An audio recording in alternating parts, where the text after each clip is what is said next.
Buenas tardes, tengo el gusto de presentar en esta tarde al diputado Carlos Fernando Angulo Parra, quien nos impartirá una cátedra magistral sobre las reformas en materia aduanera. Nos acompaña en esta mesa de honor el doctor Carlos Reyes Díaz, coordinador de posgrado en Derecho de la Universidad Nacional Autónoma de México, y el maestro Jaime Armando García Arredondo. Le doy el uso de la palabra al doctor Carlos Reyes.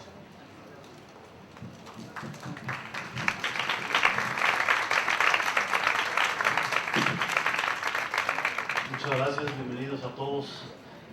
Para mí es un honor recibir el día de hoy no a un diputado, sino a un chihuahuense ilustre, a un paisano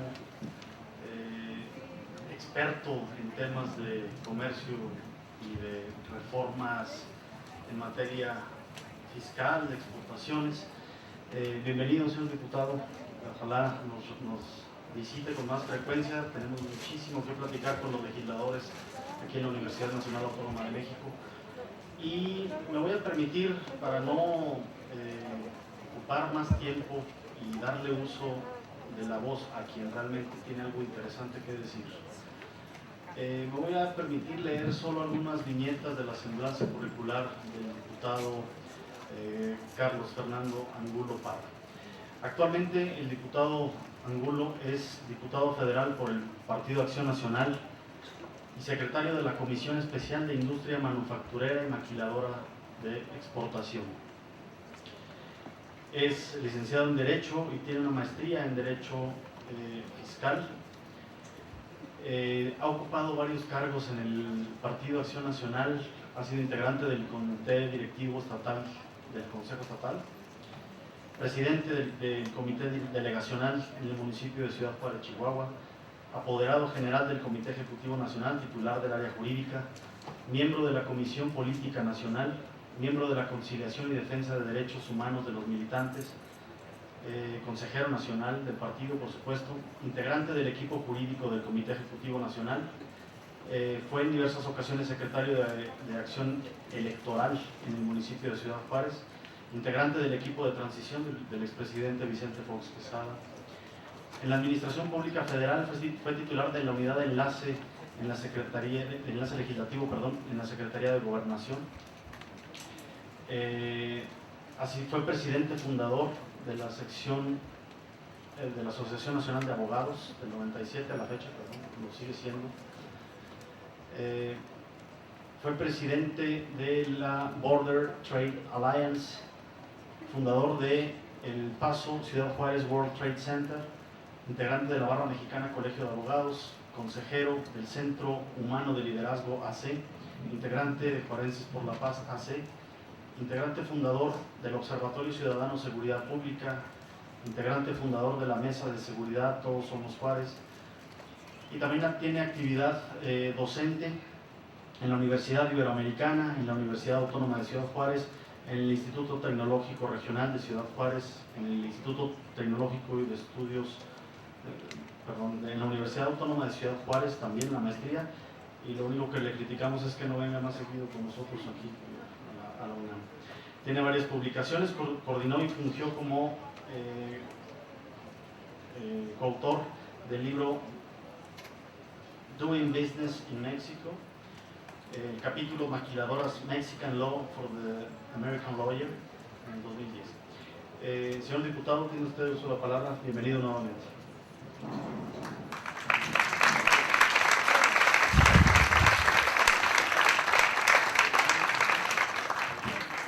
Me da mucho gusto y para mí es un gran honor estar aquí en la Casa Máxima de Estudios de nuestro país, la Universidad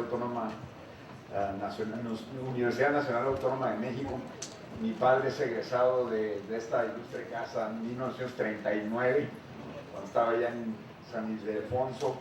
Es la segunda ocasión que tengo oportunidad de estar aquí. La primera fue en el Instituto de Investigaciones Jurídicas, precisamente, cuando estábamos en el momento álgido de la discusión de la reforma fiscal de 2013 y pues los posicionamientos que el partido del cual fui yo postulado, el Partido Acción Nacional, tuvo en contra de esta reforma fiscal.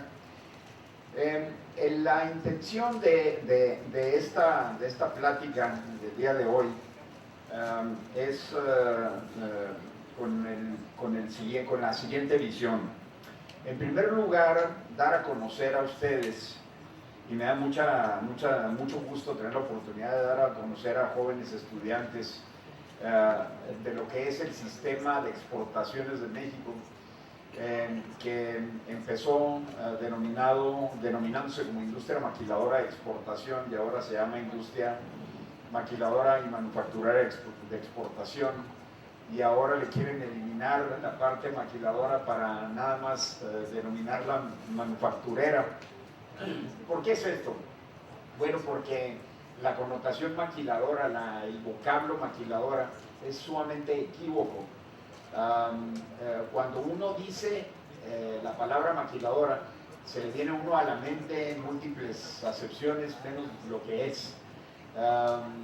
Lo que el vocablo originalmente significaba, o significa todavía en castellano, es una labor de molienda de trigo, de molienda de cualquier tipo de grano, y luego se le dio una connotación de una labor de subcontratación industrial, en donde no se elabora un producto como tal, sino se ensambla o se hace parcialmente, o se realiza parcialmente una labor que es una pequeña parte de un proceso productivo industrial.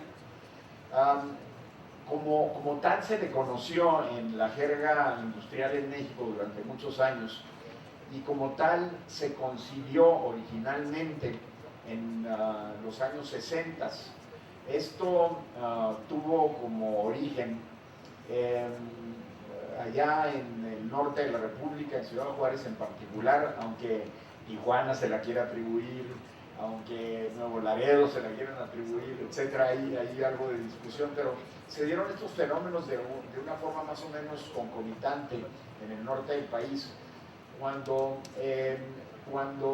la situación socioeconómica que vivió el país en los años 60, en donde se acababa el sistema bracero, donde los trabajadores migrantes del campo legalmente acudían a Estados Unidos a trabajar durante las temporadas de cosecha y luego regresaban a sus lugares de origen, se dio por terminado esa disposición binacional de Estados Unidos y México del programa bracero.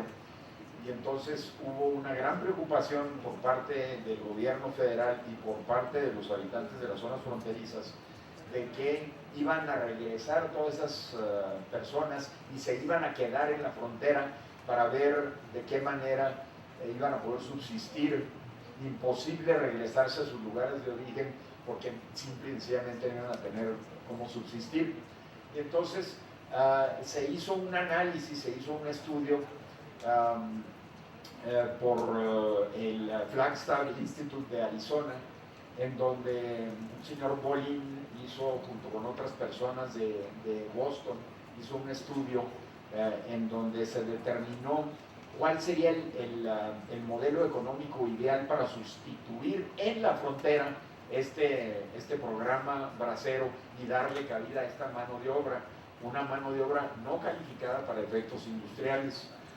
Y entonces, como resultado, se hicieron análisis en diferentes lugares del mundo, particularmente en el lejano oriente, en Taiwán y en Corea del Sur, en donde unos años antes, en los 50, 55, 56, Corea del Sur tenía un Producto Interno Bruto inferior al mexicano, y de los 50 a los 60, un lapso de 10 años, tuvieron un crecimiento extraordinario, y ese crecimiento se debió a actividades maquiladoras, en el sentido que le he dado yo ahorita de hacer una subcontratación industrial, un pequeño proceso productivo después de otros procesos más complicados. Se hacían pues labores muy sencillas, a veces de acabado, a veces de un ensamblado final, etc. Y así se visualizó echar a andar un programa similar en México. Desde un punto de vista aduanero teníamos antecedentes desde los años 50 de algunos decretos, de algunos acuerdos. Hay un acuerdo de Ortiz Mena cuando era director de una de las dependencias de la Secretaría de Hacienda y Crédito Público, que generó el concepto de importación temporal para la elaboración de algún producto, elaboración muy sencilla o muy complicada, no había ninguna limitación, con el fin de ser exportado hacia el exterior a cualquier lugar del mundo. Y este concepto fue evolucionando poco a poco a través de acuerdos de índole gubernamental, burocráticos, acuerdos meramente burocráticos, hasta llegar a un famoso acuerdo del secretario de entonces de Industria y Comercio, Campos Salas. Y ese acuerdo se hace junto con la Secretaría de Hacienda y Crédito Público y se genera lo que hoy conocemos como el concepto de maquiladora inicial en 1966, que se dio oficialmente la primera maquiladora como tal en Ciudad Juárez, que era una empresa extranjera, una sucursal de una empresa extranjera que se llamaba Radio Corporation of America, la famosa RCA, para ensamblar televisores. Primero empezaron ensamblando componentes de televisores muy sencillos y poco a poco se fue subiendo la escala. Pero entraron múltiples maquiladoras en Tijuana, en Ciudad Juárez, en Nuevo Laredo, en la parte de Sonora, en Nogales, y hubo diferentes grados de intervención empresarial al respecto. Pero a lo que voy es, porque quise dar esta breve historia por lo siguiente. Cuando nace el sistema maquilador en México, nace en el peor momento histórico que ustedes se puedan imaginar posible, en que pudo haber nacido un sistema de esta naturaleza. ¿Por qué? Porque era cuando se encontraba el desarrollo estabilizador. Es un modelo económico que fue poco a poco llevándose a su estructuración en México. Y este desarrollo estabilizador tenía como premisa la sustitución de importaciones para la elaboración de manufacturas. Entonces, si yo era un empresario mexicano que quería hacer una industria, lo que hacía, iba a la Secretaría de Industria y Comercio y hacía un convenio con ellos, una especie de convenio de desarrollo industrial para los efectos. Fíjense qué bonito, que me cerraran la frontera a cualquier producto competidor de lo que yo fuera a hacer, producto final competidor, número uno. Número dos, me cerraran la frontera a cualquier componente que integrase a ese producto final que se fuera a elaborar, para los efectos de tener yo un monopolio absoluto de la importación del producto final y de la importación de cualquier componente con el cual se podía elaborar el producto final. Y para cerrar con un gran broche de oro este proteccionismo a ultranza, me daban el monopolio de ese producto a nivel nacional para su venta, comercialización, elaboración, exportación o importación. Y así se desarrolló el sistema industrial mexicano a base de un proteccionismo a ultranza. ¿Okay? Por eso ahora que estuvimos, voy a hacer una pequeña divagación, que estuvimos trabajando en la Ley de Competencia Económica, mencionaba yo que las principales barreras a la competencia económica que existen en el país son creadas por el gobierno, por políticas públicas del gobierno que vienen de esa época todavía y todavía no nos podemos liberar de ellas. Bueno, ¿qué fue lo que pasó? Lo que pasó es que en la frontera empezó a estructurarse este sistema poco a poco, y después de un sistema burocráticamente complicado se fue haciendo sumamente funcional y sencillo de manejar y práctico, hasta llegar a un momento álgido. Ese momento álgido, curiosamente, fue en 1992, y estoy hablando, compañeras y compañeros, desde un punto de vista eminentemente legal, regulatorio, no necesariamente desde un punto de vista económico. El mejor esquema regulatorio que ha tenido esta industria se dio en 1992 y empezó su deterioro normativo, curiosamente, a partir de la entrada en vigor del Tratado de Libre Comercio de América del Norte. Curiosamente, es una situación muy curiosa. ¿Por qué? Porque es verdaderamente enigmático que cuando México adopta un sistema de libre comercio, de apertura de mercados, como tratado internacional, que ahora tienen un nivel constitucional, el sistema de libre comercio más, digamos, abierto, para no usar la palabra libre otra vez, que pudiéramos haber tenido, el de maquiladoras, empezó a deteriorarse. ¿Y por qué se empezó a deteriorar? Porque nuestro sistema de maquiladoras, normativo de maquiladoras, era más liberal que el sistema de libre comercio de América del Norte. Era más libre comerciante que el del Telecán. Entonces, quiero explicarles ahorita con el pizarrón cómo llegó a funcionar, porque es muy ilustrativo a partir de este modelo ideal, cómo empieza un deterioro grave que puede traer consecuencias impredecibles aún para nuestro país si no nos ponemos las pilas, vamos a llamarle así coloquialmente, y podemos corregirlo y podemos regresar a como estábamos, inclusive más que regresar, irnos a otro estadio todavía superior.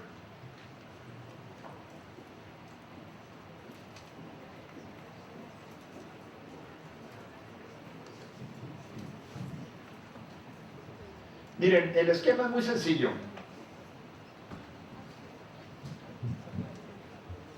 Tenemos una línea imaginaria que lo que significa esta línea es el extranjero, arriba, y abajo México. ¿Okay? Entonces vamos a poner extranjero.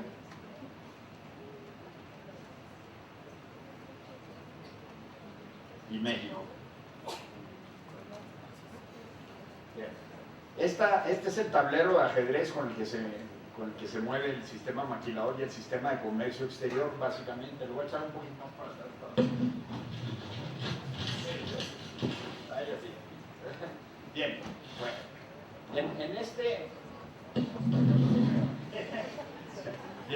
en este esquema, el sistema maquilador opera de la siguiente manera.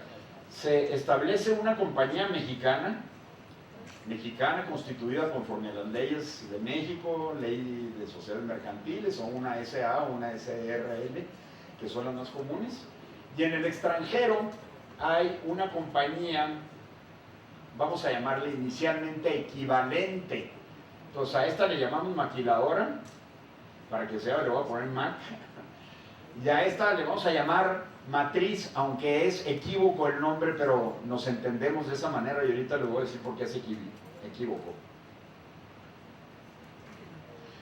La matriz es una empresa extranjera que controla a la maquiladora. ¿Okay? Entonces vamos a ponerle su liga, ¿ya?, de controladora, de la maquiladora. Y entonces la matriz le manda a la maquiladora todo lo que la maquiladora necesite para realizar sus actividades, que es materia prima, maquinaria y equipo. ¿Ok? Esta materia prima y esta maquinaria de equipo llegan a la maquiladora y la maquiladora las usa. Entonces aquí, ojo, las usa.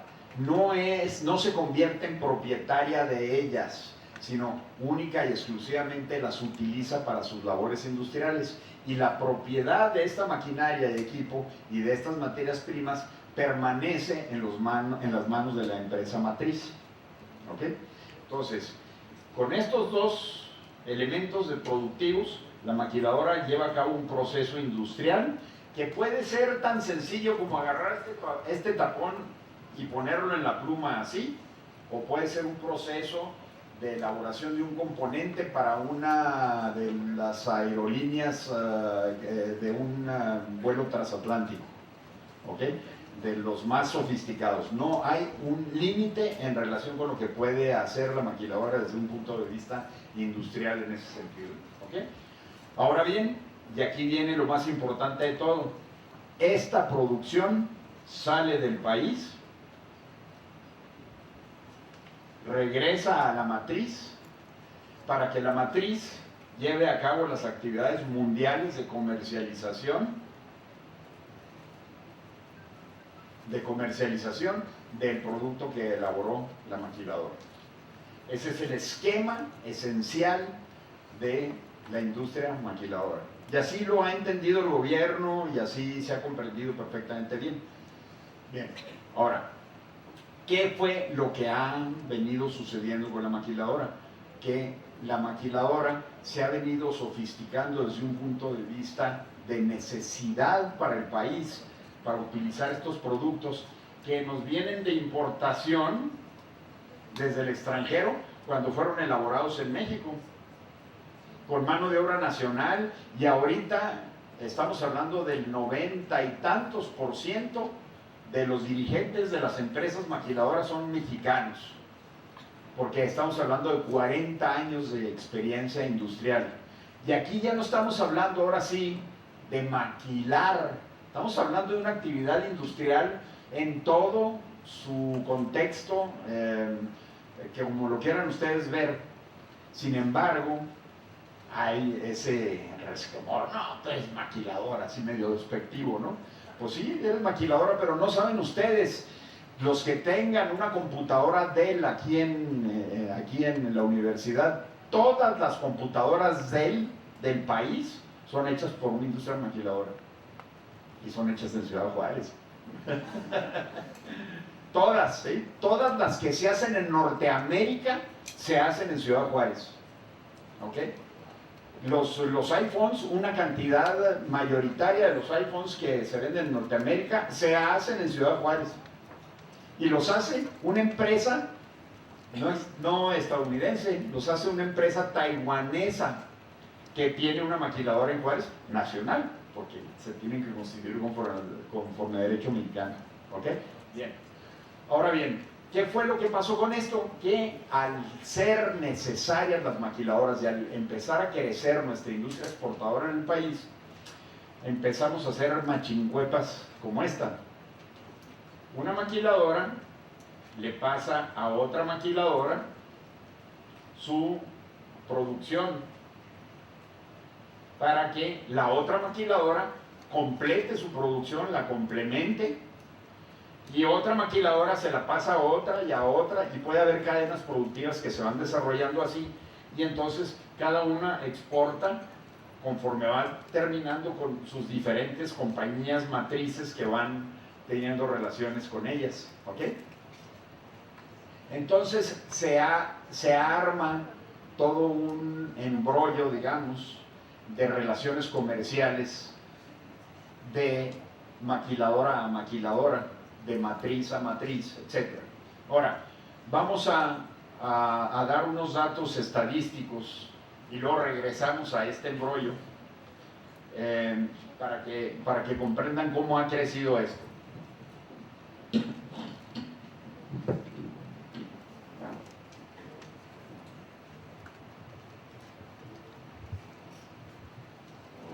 Hay alrededor de 6.500 empresas que operan bajo este esquema en el país y generan 2,5 millones de empleos directos, oficiales, formales, con seguro social, con todas las prestaciones, etc., que a su vez generan una relación con otras empresas a nivel nacional, que en total la industria maquiladora genera alrededor de 8 millones de empleos formales a nivel nacional. Esta industria representa el 66% de las empresas manufactureras del país que emplean más de 50 empleados. El 82% de las maquiladoras que hay en el país son maquiladoras de manufactura. Y aquí voy a hacer una pausa. Pues que no nos dijo que todas las maquiladoras eran industriales. Pues sí, les dije eso, así empezó, pero luego se empezó a cambiar su naturaleza y ahora hay maquiladoras de servicios. Las maquiladoras de servicios son maquiladoras perdón, hay que apagar esto. Las maquiladoras de servicios son maquiladoras que hacen una serie de actividades que no tienen necesariamente nada que ver con la manufactura, pero sí tienen que ver con la exportación. Ejemplo, lo que le llaman el backroom. El backroom es toda una industria que se ha desarrollado, aunque no es industria, en la India, que consiste en todas las actividades logísticas y todas las actividades que maneja un banco. Ustedes saben, un banco, todas las actividades que manejan, de las tarjetas de crédito, de los call centers, de la contabilidad, del manejo de las nóminas, todo lo que requiere mano de obra a veces muy intensiva para la prestación de servicios. En Estados Unidos, por dar un ejemplo, es un país donde la mayor parte de la actividad económica de la Unión Americana es de servicios y no es industrial. ¿Okay? La industria está o en México, o está en China, o está en Europa del Este, o en la India, también hay industria allá, o en otros lugares del lejano oriente, y los servicios se han concentrado ahora en la India en mucha medida, en Estados Unidos. Bueno, las maquiladoras también prestan servicios de exportación y de mucha sofisticación, muchos servicios de ellos. Puedo mencionar que el 53% de las exportaciones nacionales, estoy hablando aquí de todo tipo, no nomás de manufacturas, petróleo, cualquier otro tipo de servicio, cualquier otro tipo de satisfactores, el 53% proviene de la industria maquiladora de exportación. Estoy hablando del 65% de las exportaciones de manufacturas son de maquiladoras y el resto les voy a explicar de dónde proviene. El 49.9% de la inversión extranjera directa en el país es de maquiladoras.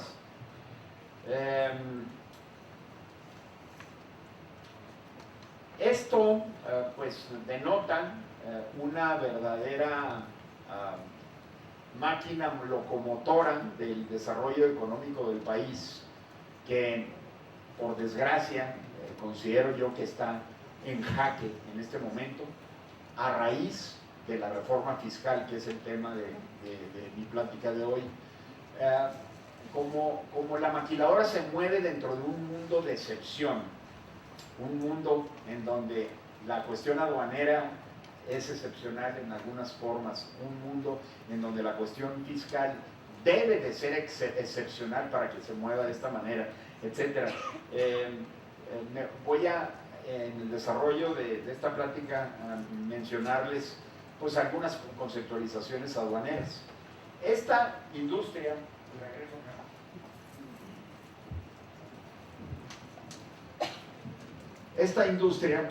se concentra en lo que les acabo de mencionar de una forma muy sencilla. Maquinaria y equipo entra a México, se utilizan, se procesa y sale el producto final. Esta situación tan sencilla. Ahora vamos a írselas complicando, porque en apariencia es sencillo, pero como todos los conceptos exitosos en la vida empiezan siendo muy sencillos, luego se complican, pero si nos vamos a la esencia de esos conceptos, lo vamos a comprender perfectamente bien. Partiendo de esta esencia, vamos a empezar a mencionarles una cosa. El uso que usan, que lleva a cabo la maquiladora de esta maquinaria de equipo y materia prima, se documenta a través de un contrato de comodato. Y ese contrato de comodato, que es el contrato bilateral mediante el cual uno le proporciona a otra persona un bien para que lo utilice sin contraprestación alguna. ¿Ok? Bien. Ese contrato de comodato se documenta a través de un contrato que se llama de maquila, y así se sigue llamando tradicionalmente hablando. Y ese contrato de maquila es un contrato muy sencillo que consiste en lo siguiente: yo te voy a dar estos componentes para que tú manufactures como yo diga, y tú vas a hacer lo que yo te diga que hagas. Eso es el contrato de maquila. Tan sencillo como eso. A través de un comodato te proporciono estos servicios. Bien, luego vamos a seguir complicando el asunto. Este contrato es un contrato entre dos partes que se llaman relacionadas. ¿Por qué están relacionadas? Pues porque yo, Matriz, soy dueño de la mayoría de las acciones de tu maquiladora. ¿Ok? Y al llevarse a cabo una operación binacional entre partes relacionadas, interviene el fisco para decir: a ver, cuate, permíteme tantito. Ustedes están relacionadas, entonces ustedes pueden establecer contraprestaciones entre sí, de tal forma que la contraprestación más alta se reciba en el país donde más bajos impuestos hay. Entonces me vas a manipular precios en contra mía, fisco. ¿Sí? Entonces, al haber esa situación, se establecen todo un sistema mundial que se llaman precios de transferencia. Todo un sistema mundial de precios de transferencia para controlar ese fenómeno. Bien, luego, bueno, entonces, ¿cuánto te voy a cobrar yo a ti, maquiladora, a ti, matriz? Bueno, como yo no soy dueño de la maquinaria de equipo y la materia prima, no te puedo cobrar el uso de la misma. Al contrario, tú me lo puedes cobrar a mí, pero la matriz dice: no te lo quiero cobrar porque eres mía. ¿Verdad? ¿Sí? Bueno, lo que pasa, bien, entonces vamos a documentar con el contrato de maquila, con el contrato de comodato, esta operación. Pero, caray, la matriz dice: fíjate que para elaborar este componente que quiero yo que tú hagas su manufactura, me llevé a veces miles de millones de dólares en investigación y desarrollo para los efectos de poder sacar esa propiedad intelectual que aterrizara en un producto utilizable. Entonces te voy a cobrar una parte de esa a ti, maquiladora. Y la maquiladora le dice a la matriz: bueno, ¿cuánto te voy a cobrar a ti por el servicio de llevar a cabo esa labor industrial, que puede ser muy sencilla o muy complicada? Bueno, las reglas de precios de transferencia establecidas internacionalmente se han establecido, se han puesto en convenios internacionales. Y la mayoría de las maquiladoras empezó siendo estadounidense. Se hizo un convenio internacional entre México y Estados Unidos que se llama el convenio, tiene un nombre así de perogrullo, se llama el convenio binacional. Relacionado con precios de transferencia, o convenio mutuo binacional le llaman, ¿verdad? Entonces, que es nombre de perogrullo. Entonces se establece ese convenio en donde se establecen parámetros específicos de cuánto la maquiladora le va a cobrar a la matriz basada en un ideal. Y voy a decir cuál es ese ideal. El ideal es: a ti, matriz, yo, maquiladora, te voy a cobrar como si no fueras mi matriz, como si no estuviéramos relacionados, como si fueras cualquier hijo de vecino, te voy a cobrar. ¿Ya? Porque si considero que eres mi matriz, pues a lo mejor te la doy baratísima, ¿no? Entonces te la voy a cobrar a precios de mercado, y eso es lo que se conoce el precio que abarca un brazo. En inglés le llaman arm's length, ¿verdad?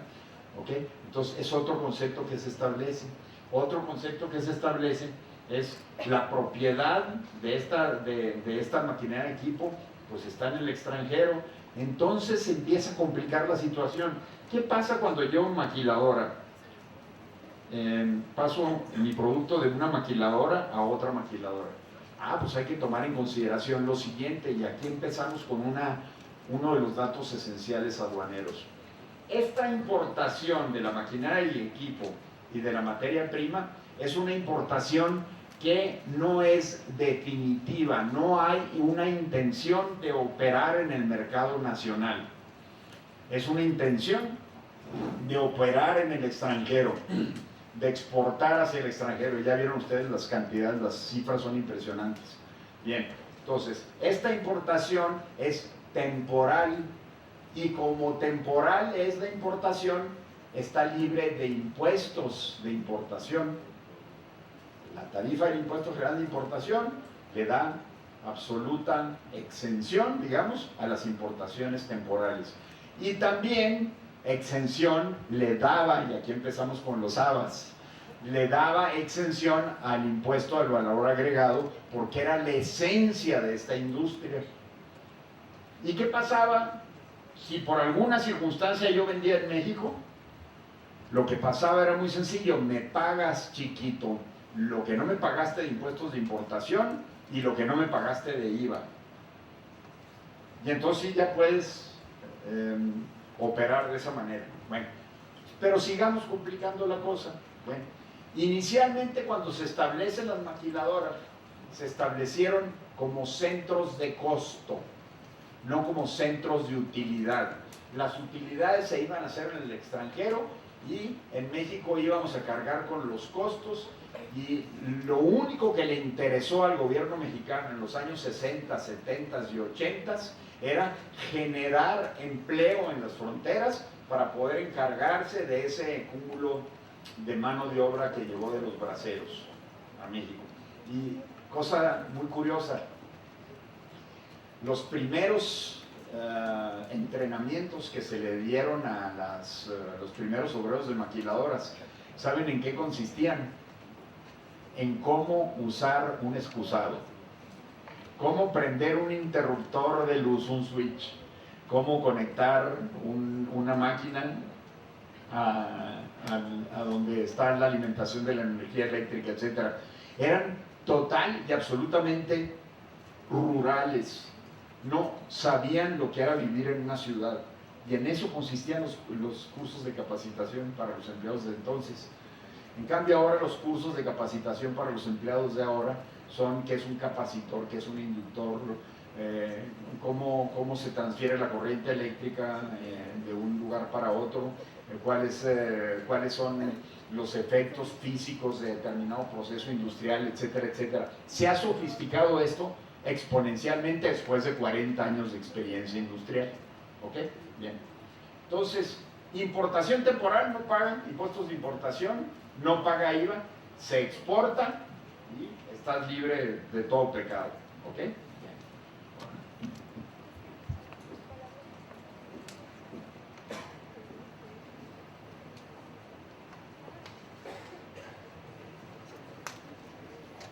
La segunda parte de esto es la descripción del sistema de impuestos sobre la renta con relación a la industria maquiladora de exportación. Les mencioné que en los 60, 70 y 80 les interesaba al gobierno generar mano de obra. Bien, muy bien. Pero después que empezó a haber el éxito, se empezó a ver el éxito de la industria maquiladora, se empezaron a aplicar las reglas de que si se mueve, aplícale un impuesto. Si se mueve más, aplícale un impuesto más fuerte. Si deja de moverse, aplícale un subsidio. Y si se muere, pues a ver qué haces, porque vas a perder las elecciones. Entonces, estamos en la parte de si se mueve, aplícale un impuesto. Y el gobierno empezó a sofisticarse en relación con esto, aplicando conceptos fiscales más sofisticados. Y ahí les va.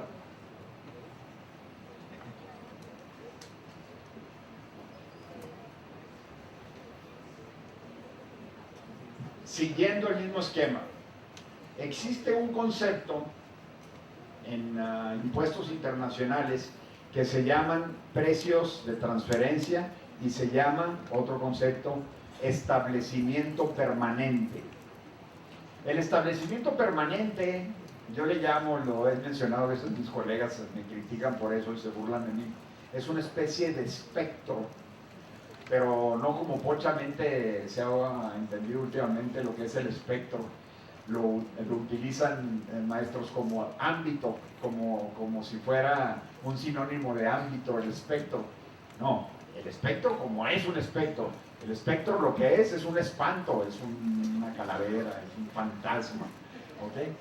Y existe un fantasma de la empresa matriz que invade el alma de la maquiladora, fiscalmente hablando. Y ese fantasma se llama establecimiento permanente. Y lo describimos de la siguiente manera, lo pongo aquí así como el fantasmita de la matriz que invade el alma de la maquiladora. ¿Ya? Entonces, este fantasma de la matriz, ¿qué es lo que hace? Que aplicando una ficción jurídica, se trae a la matriz a tributar en México como si la matriz tuviera una presencia en México. Y entonces, lo peor que le puede pasar a una empresa transnacional es tributar en un lugar en donde no reside.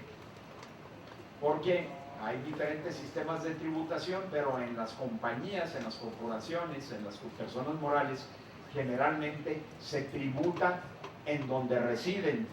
¿Okay? Pero cuando hay un fenómeno de este tipo, las pueden traer a tributar en un país dentro del cual no residen. Y el efecto negativo de ello es que la determinación de la tasa gravable,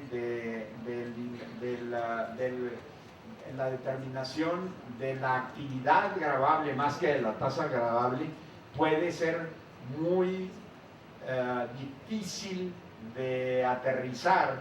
Por lo tanto, el fisco, como es un depredador por naturaleza, se puede ir en contra de una actividad económica como lo siguiente. A ver, yo voy a estar haciendo, vamos a poner un ejemplo, motores para la industria automotriz. ¿Ya? Y entonces estos motores que se hacen en la maquiladora los exporto y los ensamblo en los automóviles en Detroit, o los mando a México y los ensamblo en los automóviles en México, y luego unos se exportan y los que se quedan en el mercado nacional pagan los impuestos que no pagaron. ¿Ok? Bien. Te puedo determinar, Secretaría de Hacienda y Crédito Público o SAT, el Servicio de Administración Tributaria, una utilidad aquí en México, a ti General Motors, que eres dueño de una maquiladora en México, te puedo atribuir una utilidad en base a lo que estás vendiendo en China de automóviles.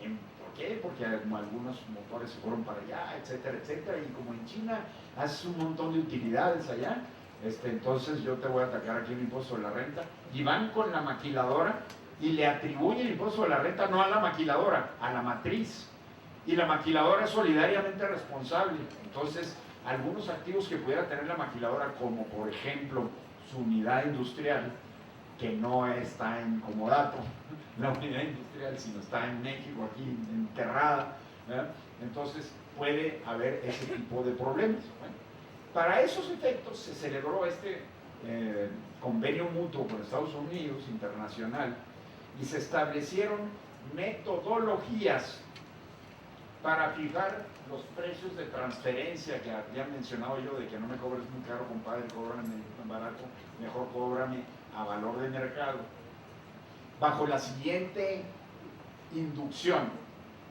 Y se establece lo siguiente: mira, para que yo no te finque un establecimiento permanente en México, lo que tú tienes que hacer es aplicar precios de transferencia autorizados.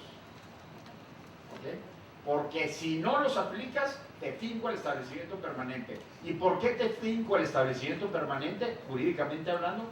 Porque bajo las definiciones de la ley de impuesto a la renta, esta actividad de maquila genera per se un establecimiento permanente. ¿Ok? No me voy a meter en mucho detalle técnico en relación con eso, pero eso es, digamos, después de mucho brinco, maroma y teatro, es a lo que llegamos. ¿Bien? Y para determinar esos precios de transferencia, te voy a pedir que me hagas algunas metodologías. Y fueron 4 metodologías las que se fincaron. Y ahorita regresamos al dibujito para poner las metodologías.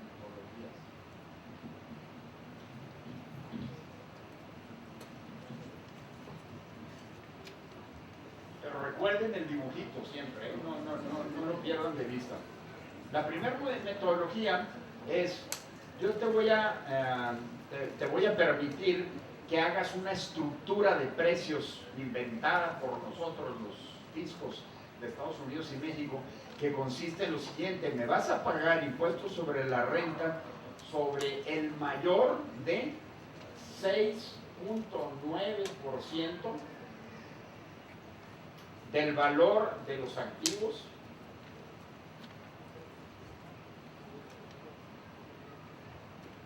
dedicados a la maquiladora. A ver, la primera prueba, ¿cuáles son los activos dedicados a la maquiladora? La materia prima y la maquinaria de equipo, que ya les había mencionado, que son las que se importan temporalmente. ¿Ok? Ese valor que está allá en el extranjero, el 6.9% del valor de los activos dedicados a la maquiladora, el mayor de, o de 6.5% de los costos y gastos de tu operación de maquila. ¿Cuáles son tus costos y gastos? Pues tienes que pagar luz, a veces renta, tienes que pagar salarios, tienes que pagar combustibles en México, tienes que hacer muchos gastos y incurrir en muchos costos, el 6.5. Lo que resulte mayor de estas dos se va a convertir en una base gravable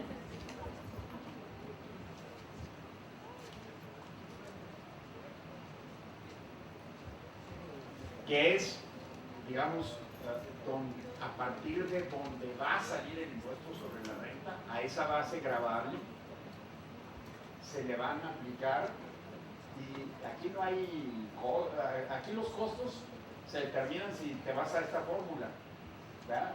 El valor de los activos si te vas a esta fórmula, y el mayor de los dos es el que juega. Pero una vez que determinas la base gravable ya no hay deducciones. Entonces a esto le aplicas, y aquí se hizo una cosa, creo que a mi forma de ver muy bien, un 17.5% de impuestos sobre la renta, de base de tasa para el impuesto sobre la renta y lo que da. ¿Okay? Esa fue la primera fórmula que se estableció. ¿Okay? Esa primera fórmula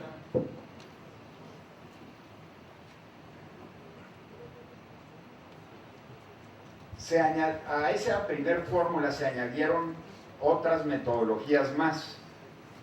Se añadió una que es una metodología para fijar los precios esos de brazo, ¿verdad? Como si fueran partes no relacionadas, que estableció la Organización para la Cooperación y el Desarrollo Económico, la OCDE, más un 1% del valor de la maquinaria y equipo dedicada a la actividad de maquila. Ese fue otro método adicional a este. Este se llamó puerto seguro o safe harbor. El segundo es el de maquinaria y equipo, así se le conoció.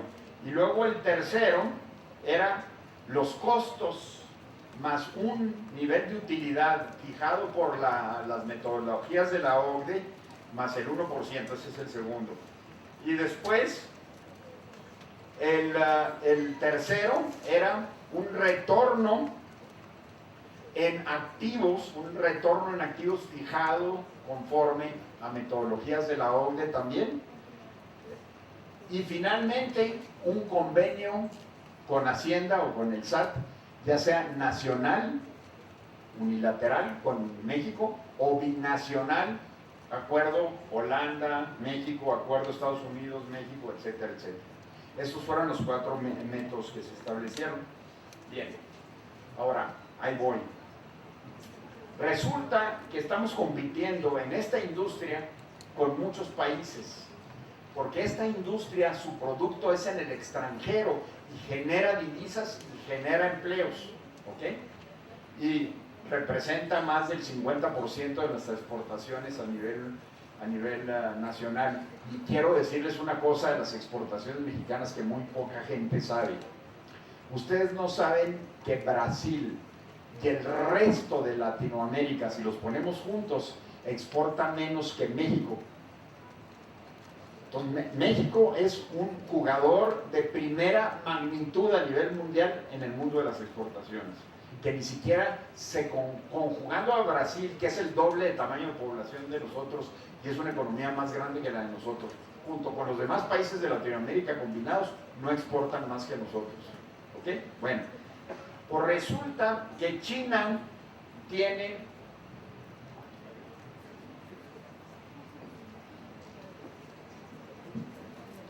un impuesto de la renta de 13.5% para actividades exportadoras. 13.5 China. Brasil 8.5, no 18, 8.5. Brasil. Costa Rica 12%. Corea del Sur, que fue uno de nuestros modelos, Corea del Sur tiene 9.68%. Tailandia, uno de los países que compite muy fuertemente en la manufactura mundial, Tailandia tiene 4.5%. ¿Ok? Ahora, toda esta gran vuelta que he dado, la di para llegar a un, según yo había pagado esto, la di para dar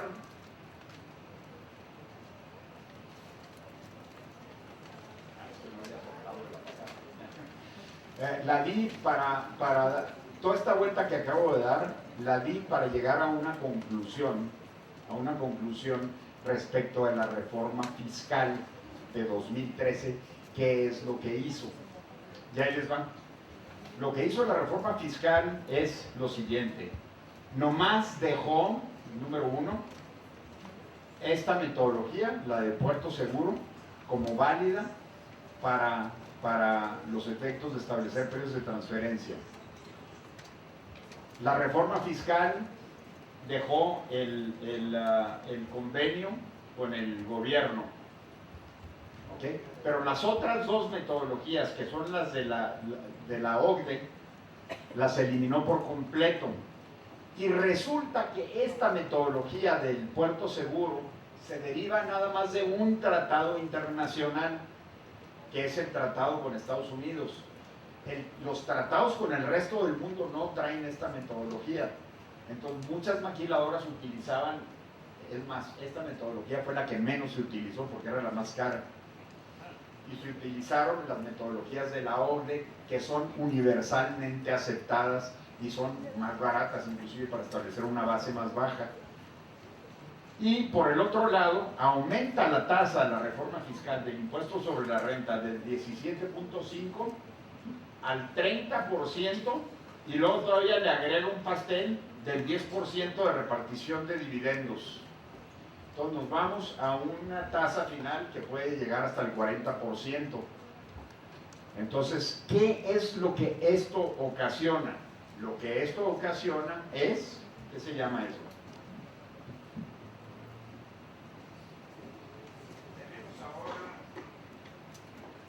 Principio constitucional que fue aprobado en 2013, que se llama el principio de competitividad. ¿Ustedes creen que eso no afecta a la competitividad del país? Bueno, aquí hay un conflicto, les voy a ser sincero, y el conflicto que hay es, bueno, pues es que las maquiladoras casi no pagaban impuestos por toda esta metodología, muchas de ellas no pagaban impuestos. Pero, por el otro lado, el empezar a desenmarañar todo un sistema de relojería que se fue creando en 40 años de desarrollo de esta industria, auténticamente un sistema de relojería, poco a poco lo han ido desenmarañando desde la entrada en vigor del Tratado de Libre Comercio de América del Norte. Ahorita brevemente les explico en qué consistió la afectación. que podemos llegar a un momento en que perdamos en serio competitividad y se nos vayan a otros lados estas empresas que no son golondrinas, tienen 40 años en México, pero si le seguimos dando patadas al pesebre, puede llegar un momento de quiebre que es sumamente peligroso. Voy a pasar a descripción ahora de los cambios del impuesto al valor agregado. Ya expliqué los cambios al impuesto sobre la renta, ahora explico los cambios al impuesto al valor agregado.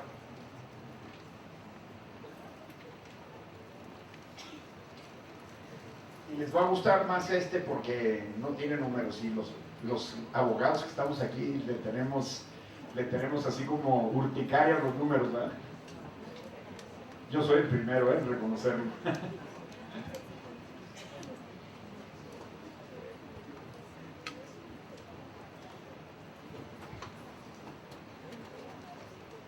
Regresamos al esquema inicial, pero ahora lo voy a poner un poquito de lado para complicarlo. Entonces tenemos la matriz, tenemos la maquiladora, y luego tenemos la maquiladora 2, y luego tenemos la maquiladora 3, y luego tenemos aquí otras empresas de comercio exterior, y ahorita se los voy a explicar. Y acá tenemos la matriz 2, la matriz 3, ¿ok? Todas relacionadas, ¿no? Bien. Acá tenemos una cosa que se llama depósito fiscal para la industria automotriz, que esto fue un sistema paralelo de comercio exterior que se desarrolló junto con la maquiladora, pero lo hicieron para la industria automotriz, que tiene una genealogía diferente, totalmente diferente a la maquiladora, porque esta sí derivó del desarrollo estabilizador directamente de la industria automotriz, y se fue liberando poco a poco de su característica de desarrollo estabilizador, de sustitución de importaciones, etcétera, hasta quedar liberada. Y cuando quedó prácticamente liberada, se generó un sistema que se llama depósito fiscal para la industria automotriz, ¿okay?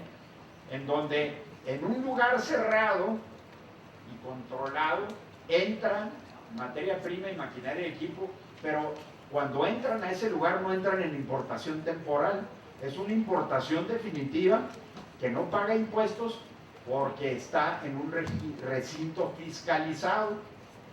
Y el otro sistema, que es más nuevo, se llama recinto fiscalizado estratégico, que es casi igual que un depósito fiscal para la industria automotriz, pero es genérico, sirve para cualquier cosa, no nada más para la industria automotriz, ¿okay? Y las maquiladoras y los depósitos fiscales estos que acabo de mencionar gozan de dos características esenciales: no pagan impuestos de importación y no pagan IVA. Gozaban. Bueno, pues ahora pagan IVA todas. Se le ocurrió a algún sabio de la Secretaría de Hacienda y Crédito Público, y por ahí tengo algunos sospechosos, que no, esto era muy nefasto para el país, que había mucho contrabando, etcétera, etcétera. Bueno, pues aplíquense y ataquen al contrabando, que no hagan pagar justos por pecadores, ¿verdad? Es lo que yo mencioné en relación con esto. ¿Bien? Ahora bien, sí, con eso, ¿qué es lo que sucede con esto? Que como ahora se paga el IVA en las importaciones temporales, qué facilito, ¿verdad? Pagar el IVA en las importaciones temporales. Pues no, no es facilito. Les voy a decir qué hubiera pasado si se hubiera pagado el IVA en importaciones temporales. Les voy a dar un solo dato de nuestra querida Ciudad Juárez. ¿Ustedes saben cuánto exporta Ciudad Juárez anualmente en valor total de manufacturas? Alguien, a ver, aviéntenme una cifra loca.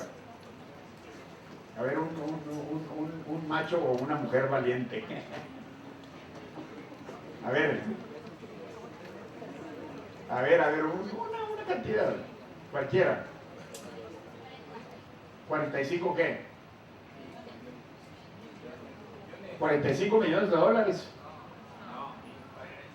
¿Eh?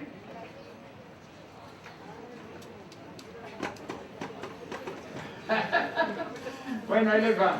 44,000 millones de dólares y creciendo, y es probable que para este año ya andemos arriba de 45,000 millones de dólares. 45,000 millones de dólares. Ahora, ¿saben cuánto importa para materias primas y eso? 22,000 millones de dólares. Ciudad Juárez nada más apliquen el 16% del IVA. Si hubiera sucedido eso, hubiéramos acabado por completo con la industria maquiladora. Entonces se asustaron los de Hacienda cuando las negociaciones en el Congreso y sacaron una idea brillantísima. Dijeron, pero no me la tienes que pagar. Te finco el crédito fiscal, y les fincan un crédito fiscal por las importaciones. Te finco un crédito fiscal, es decir, me lo debes y no me lo pagas si yo digo que te portaste bien. Así, de ese pelo.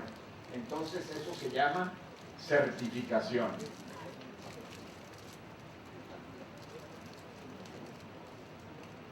La certificación.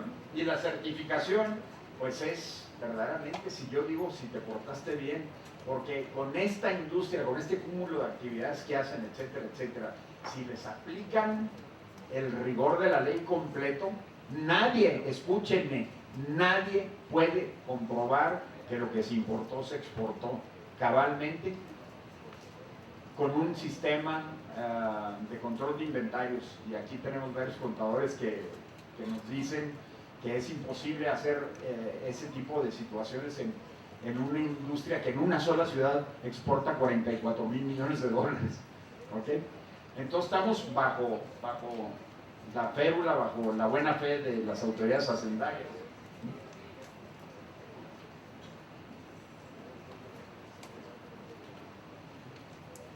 Si antes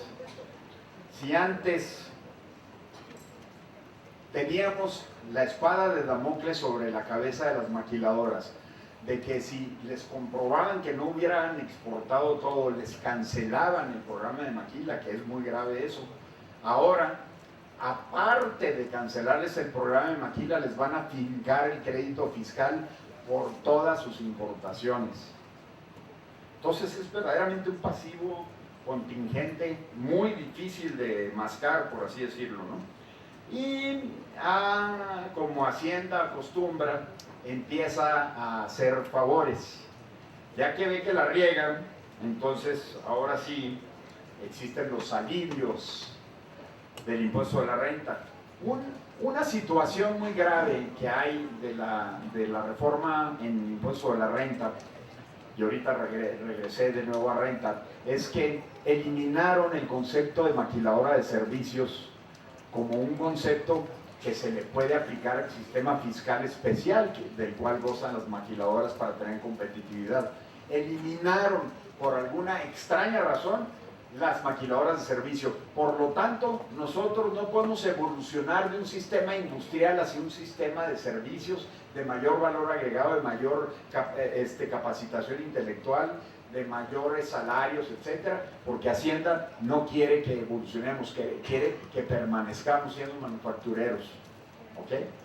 Y si quieres hacer una maquiladora de servicios, tienes que aplicar el impuesto de la renta conforme al sistema general que se aplica en el país, con el 30%, con la no deducibilidad del 45% de los gastos de previsión social, que hace que suba hasta 5% la tasa efectiva del impuesto que se va a pagar, etcétera, etcétera. Entonces, ¿qué está pasando? Que no están viniendo tantas compañías de servicio como antes. ¿Okay? Luego, le da alivios. Y a otra cosa, cuando la maquiladora empezó a desarrollarse paralelamente junto con la industria automotriz, había determinados requisitos de la industria automotriz que indujeron a muchas maquiladoras a convertirse en un animal raro que por ahí existía, que se llamaban PIPEX. Y entonces los Pitex cambiaban el esquema de negocios y hacían que la maquinaria y equipo y los inventarios los comprara la maquiladora. Que no era necesario, pero los indujeron a comprarlo. Y entonces les ocurrió ahora en esta reforma fiscal poner un requisito de que si una maquiladora, por algún azar del destino en el pasado, llegó a tener la propiedad de la maquinaria y equipo, la maquiladora, ser propietaria de la maquinaria y equipo y de las materias primas, no gozaría del privilegio fiscal que le da los precios de transferencia. Entonces, hicieron eso y luego hicieron un alivio diciendo, bueno, te doy oportunidad que en 2 años, si lo hiciste, lo vuelvas a regresar, o lo que ya está manchado porque lo hiciste, lo vendas, compres maquinaria y equipo nuevo hasta por un 30% de tus inventarios totales y con eso quedas liberado. Y empezaron a hacer ese tipo de excepciones. Igual con el IVA, han empezado a querer hacer excepciones como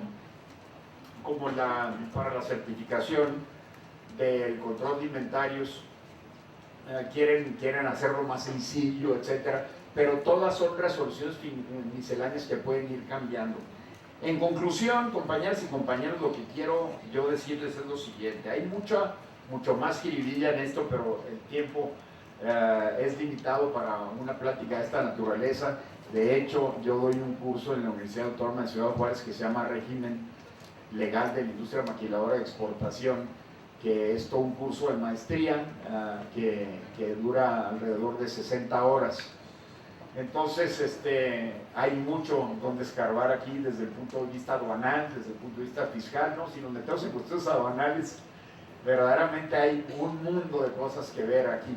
Pero la conclusión es esta: esa maquiladora que existía en los 90s está un mundo aparte de lo que hay ahorita en cuanto a regulaciones complicadas, complejas, enredadas, discrecionales para la autoridad, etcétera, que ponen en vilo este tipo de industria. Y si tenemos una grandísima y fuerte industria, es por la inercia industrial y de necesidad, la inercia que ha generado positivamente la mano de obra mexicana y los grandes corporativos gerenciales mexicanos en México, que se están exportando a todo el mundo para hacer labores de control de manufactura y de servicios en algunos casos, que nos debemos de sentir orgullosos. Esta es una industria muy poderosa que nos tiene a flote como país, y estar jugando con ella como lo ha hecho ahora este gobierno, creo yo que es un error muy grave, y vamos a continuar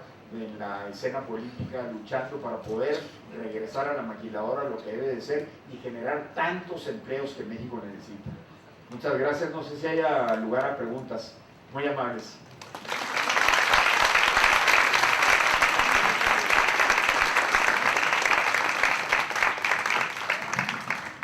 Muchísimas gracias, señor diputado. Muy interesante, muy interesante toda la numeralia y la situación de una industria tan compleja, pero explicada de manera muy sencilla. La verdad, muchísimas gracias por eso. Por supuesto, no comenté anteriormente no le di las gracias personalmente a algunos profesores que nos acompañan aquí con nosotros, desde luego al maestro Daniel Alberto Rosales, muchas gracias por acompañarnos, al doctor Jorge Alberto Silva, paisano también y amigo extraordinario, al maestro Rafael Valdés Cosío, Juan Ravindrana Cosío. Muchísimas gracias. Y solo para dar no quiero decir como comentarios en contestación y mucho menos, pero una réplica de esta ponencia del señor diputado, le voy a dar la palabra al maestro Jaime Armando García Redondo. Él, como un profesor de nuestra casa, menciono rápidamente que es licenciado en Derecho, tiene una especialidad en Derecho Fiscal, autor de obra en materia de derecho aduanero, litigante, profesor de Derecho Aduanero y de Derecho Mercantil en nuestra casa, para algunos comentarios relacionados con la ponencia del señor diputado. Jaime, muchísimas gracias por acompañarnos también.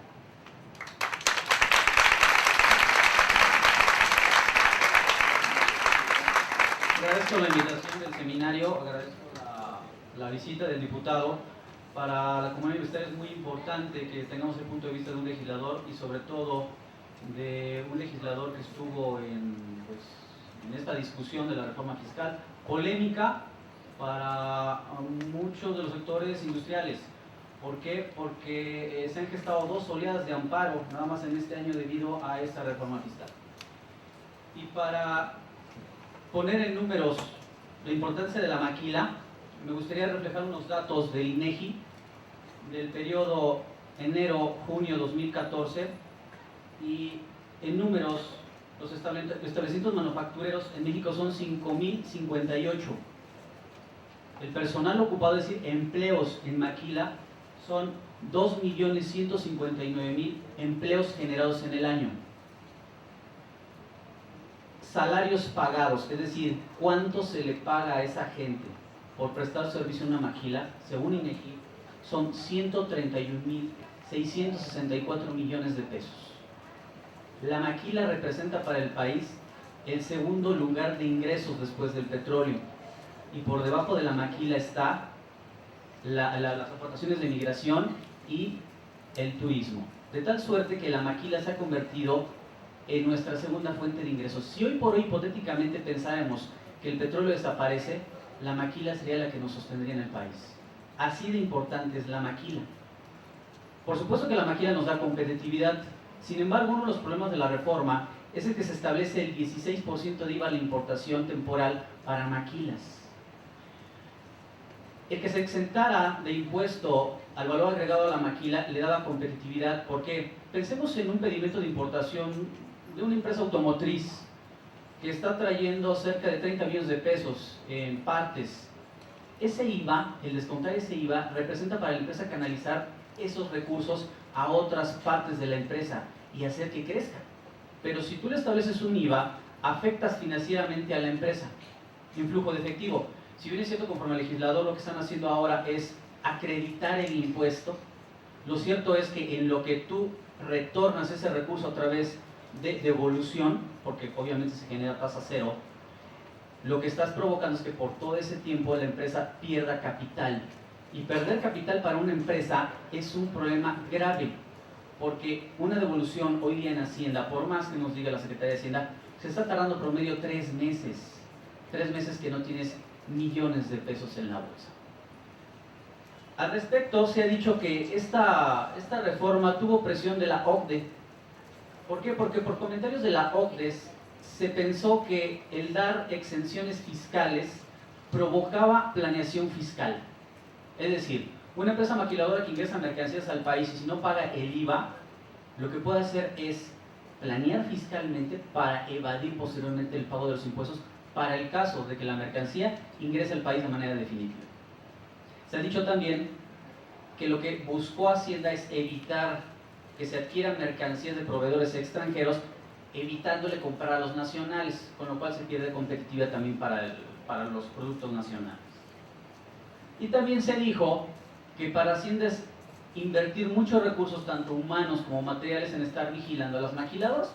Esos fueron algunos de los argumentos que manejó Hacienda para tratar de impulsar la reforma que se dio. Lo cierto es que a la maquiladora le han pegado, pero he observado, y no solamente yo, algunos abogados lo han observado, que hay muchos defectos constitucionales. Uno de ellos es relación a la proporcionalidad del impuesto, y es ahí donde va la pregunta hacia el diputado. Expongo primero. De acuerdo a la Suprema Corte, la proporcionalidad de un impuesto indirecto implica que, tratándose de este tipo de impuesto, que es un impuesto indirecto que grava consumo, que se tiene la capacidad para comprarlo y en relación a eso va la tasa. Es decir, si tienes para comprarlo, tienes para pagarlo. Sin embargo, la Suprema Corte estableció en un criterio de jurisprudencia de pleno de 2006 que para que tú justifiques esa tasa, esa tasa no tiene que afectar ninguno de los principios de la Constitución. Me remito a leer la parte conducente de la tesis.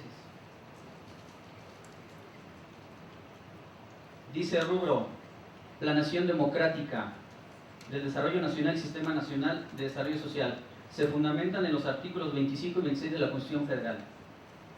Los citados preceptos establecen la rectoría económica del Estado para garantizar el crecimiento económico del país, la cual se cumple en los términos previstos en los propios dispositivos constitucionales cuando el Estado alienta la producción, concede subsidios, otorga facilidades a empresas, estimula la exportación de productos, y aquí viene la parte medular, concede facilidades para la importación. Por supuesto que estamos hablando de competitividad, ¿no? El artículo 25 de la Constitución nos dice que corresponde al Estado la rectoría del desarrollo nacional para el fomento, crecimiento económico y del empleo. Y dice: la ley alentará y protegerá la actividad económica que realizan los particulares y proveerá las condiciones para que el desenvolvimiento del sector privado contribuya al desarrollo económico nacional. Continúa diciendo el artículo 26: el Estado imprimirá solidez, el crecimiento de la economía para la independencia y democratización política, social y cultural de la nación. Todo esto en aras de algo que dijo el diputado: competitividad. Yo me pregunto una cosa: cuando se discutió esto en el Congreso, ¿no se vio estos aspectos? Porque la Suprema Corte, antes de que se hiciera la discusión, ya había determinado que esa tasa, si afecta la competitividad, es inconstitucional. Al respecto, yo le pregunto al diputado: ¿qué fue lo que se discutió sobre lo que estoy mencionando en el Congreso de la Unión? Muy buena pregunta y la agradezco, porque en el Congreso de la Unión se discutieron todos estos temas, principalmente en el seno de la Cámara de Diputados en la Comisión de Hacienda, en donde compareció el subsecretario Mosbacher, al cual yo le hice algunas preguntas, y al preguntarle en relación con estas metodologías de precios de transferencia que acabo de explicar, me dijo que las maquiladoras pagaban el 6.5 y el 6.9 de impuestos. Estaba confundiendo una metodología para establecer la base del impuesto con la tasa del impuesto, el subsecretario de Ingresos. Entonces, evidentemente es un economista, no es un abogado y mucho menos un fiscalista. Cuando yo le repliqué, se acercó conmigo el ahora vicepresidente de la Cámara de Diputados, el diputado Torres, que es un buen abogado, y me dijo: por favor, Carlos, hazle las preguntas en corto. Bueno, por desgracia no se ha entendido el problema en el seno de la Secretaría de Hacienda y Crédito Público, y por desgracia la Suprema Corte de Justicia de la Nación, con la resolución de la acción de inconstitucionalidad que su servidor interpuso y fue el coordinador por parte del grupo parlamentario del PAN, y a mí me fijaron en la responsabilidad de coordinar a los otros grupos que se sumaron, del PRD, de Movimiento Ciudadano, del PT. Hizo absolutamente caso omiso del principio de competitividad, se centraron en el principio de equidad, que además fue totalmente contradictorio, porque la resolución de los 90 de la Corte sobre el principio de equidad a raíz de la tasa diferenciada del IVA en las fronteras establecen específicamente que es para proteger la competitividad de las fronteras, que en ese entonces no era principio constitucional, y ya en el año 2013, que es principio constitucional, en el 2014 que juzga la Corte esta situación, hacen totalmente caso omiso. No voy a decir totalmente, porque el ministro Pérez Dayán y Cosío hicieron muy brevísimamente un repasito muy breve del principio de competitividad al respecto, y parte de su voto en contra fue fundamentado por eso, ¿no? Pero eso es lo que sucedió.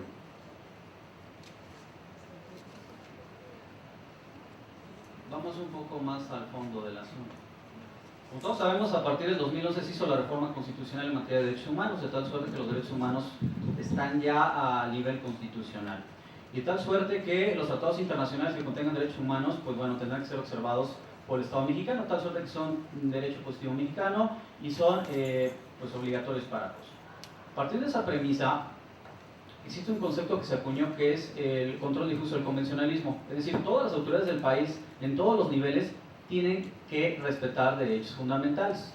Pero, más allá todavía, si existe una norma que está violando derechos fundamentales, tienes que dejarla de aplicar. Así sencillo.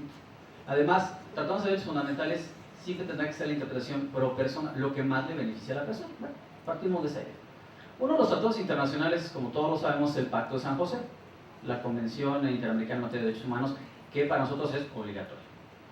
Ese pacto establece en el artículo 26, respecto a derechos económicos, sociales y culturales, y me permito leer lo que dice el precepto.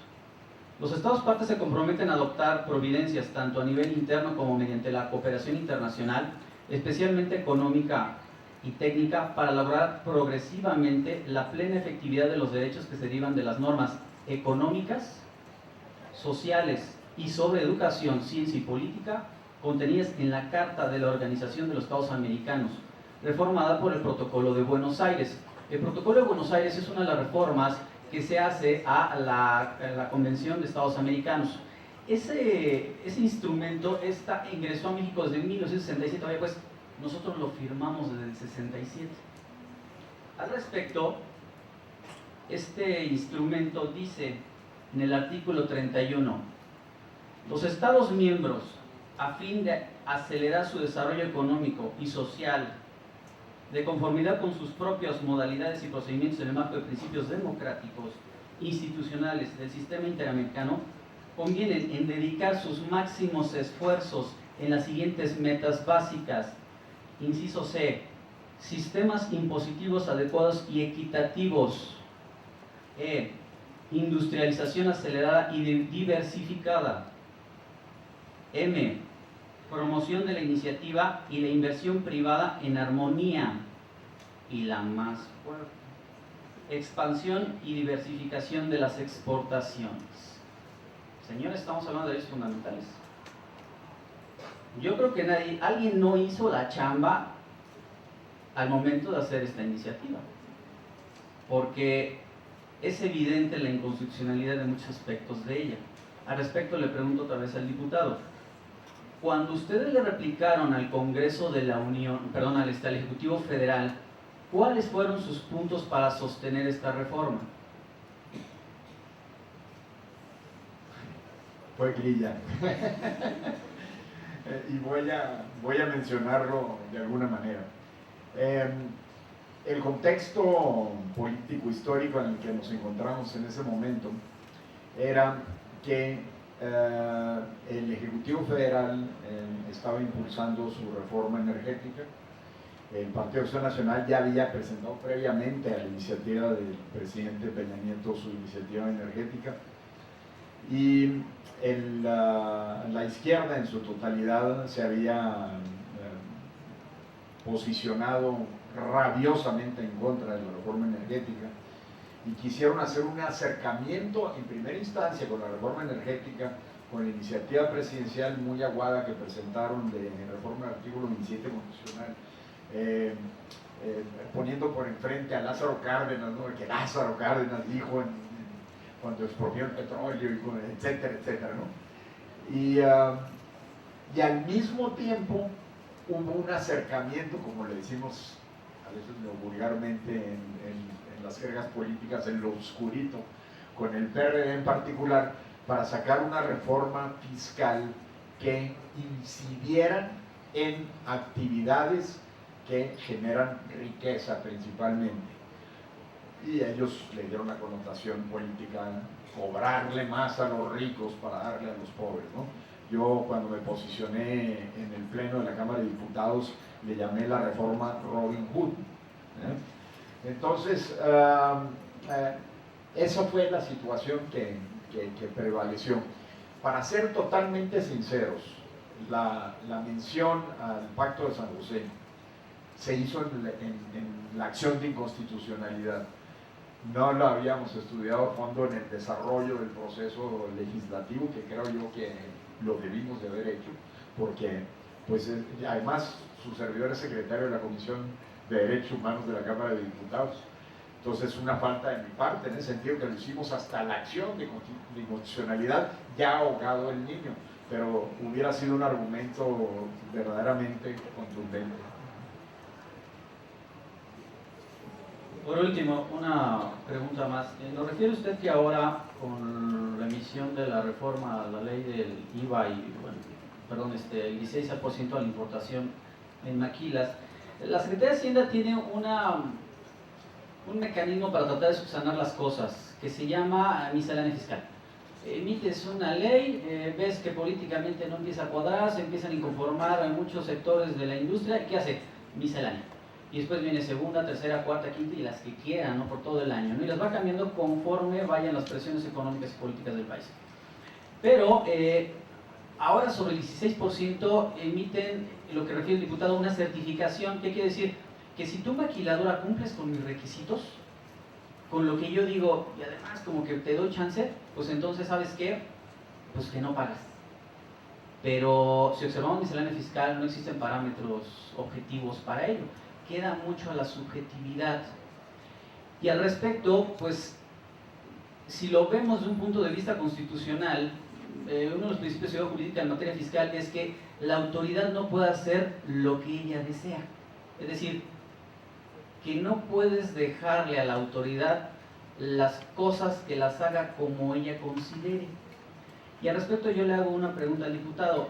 Ustedes, como Congreso de la Unión, que estudiaron, discutieron por horas esto, ¿qué sienten al ver que la Secretaría de Hacienda y Crédito Público ahora emite una miscelánea cuando quiere, como quiere, y que en cualquier momento ejerce facultades legislativas cuando no es su competencia? Bueno, tenemos aquí una situación muy curiosa en nuestro sistema legal, que todo lo que le beneficia al contribuyente, el Ejecutivo Federal puede otorgar lo que le dé la gana, siempre y cuando no caer en los extremos de la exención de impuestos que están prohibidos por la Constitución. Entonces, a través de este mecanismo es como la Secretaría de Hacienda se ha movido. El extremo de esta situación ha sido lo de los repecos, del régimen de pequeños contribuyentes, que ahora sacaron una situación de alivio para ellos como un gran don presidencial, cuando el verdugo fue el propio presidente el que les impuso todo ese tipo de reglas. Y así sucedió con esta industria.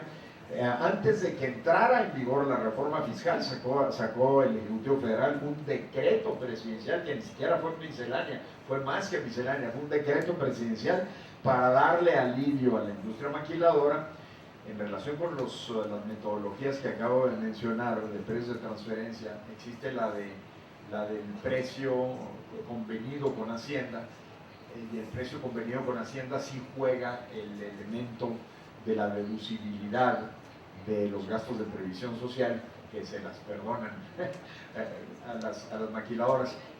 No tiene efectos, por desgracia, en la fórmula del puerto seguro, porque esa no está basada en gastos deducibles. Entonces, pero han sacado varias misceláneas, la famosa cláusula del abuelo que no mencioné.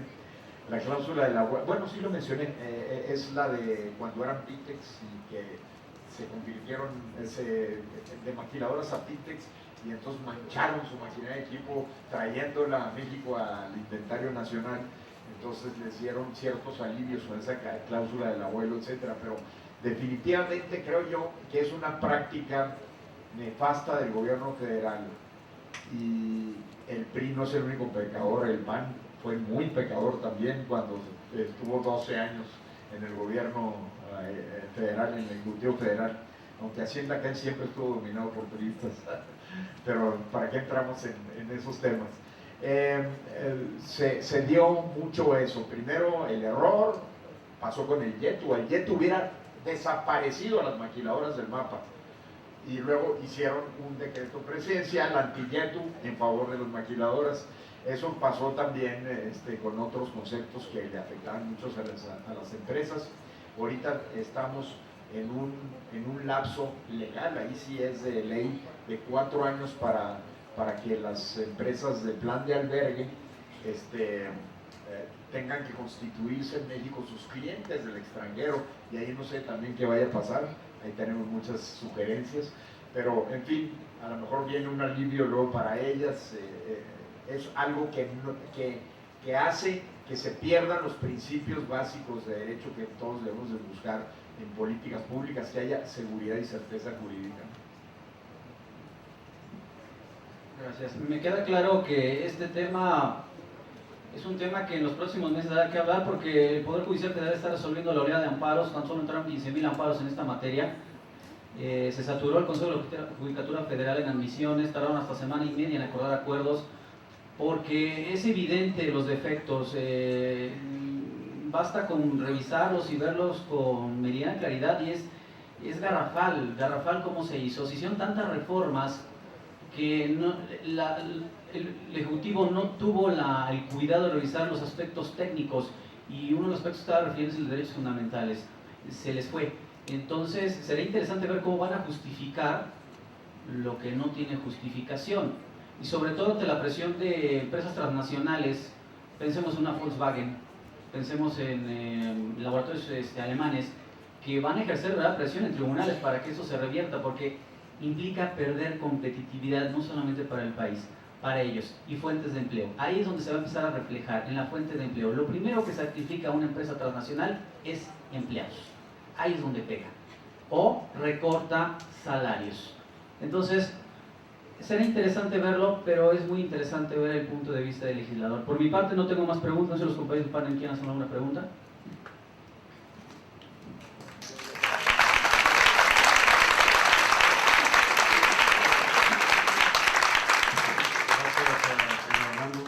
Espero que nuestro invitado no rehúse regresar a la Facultad de Derecho, agresión artera.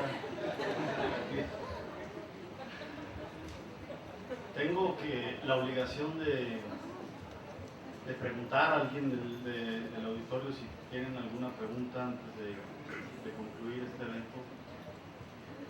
Bueno, si no es así, yo quiero, a nombre de la doctora María León Castañeda Rivas, del director del Seminario de Estudios sobre el Comercio Exterior, y bueno, de Jaime y mío personalmente, agradecerle, señor diputado, que nos haya acompañado, y le entrego a nombre de la directora este reconocimiento, con nuestro agradecimiento por tenerlo aquí.